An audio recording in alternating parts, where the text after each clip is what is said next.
This week's stories reveal an industry confronting its foundations while celebrating the systems, platforms, and creative engines pushing multilingual communication forward. I'm Eddie Arrieta, and here is the Week in Review. First up is Lionbridge Games, who has been awarded Best Overall Use of AI in Gaming at the 2026 AI Breakthrough Awards for Lionbridge Samurai, the first production-ready game-specific AI localization platform designed to eliminate the trade-off between speed and reliability. The win marks Lionbridge's third consecutive AI Breakthrough Award. Up next, Translate.One has acquired Vertaalbureau Perfect, including its German operations and cloud-based Vertaallingo platform, strengthening the company's presence in the Benelux region and expanding its European technology stack. Vertaalbureau Perfect brings ISO-certified workflows, in-house linguistic expertise, and a strong regional client base built over nearly 2 decades. Moving on to RWS, who has released Trados Studio's 2026, introducing a next-generation architecture with faster performance, expanded terminology management,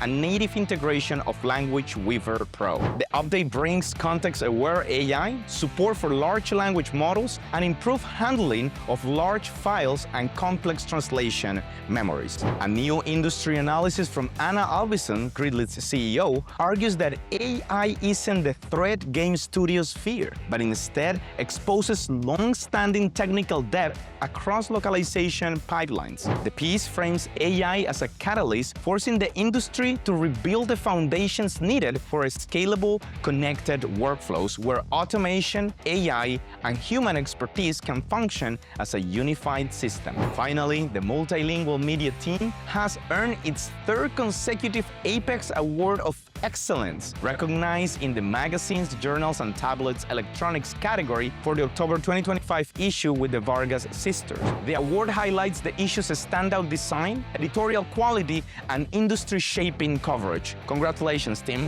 I'm Eddie Arrieta. Thanks for listening to the Week in Review. See you next time.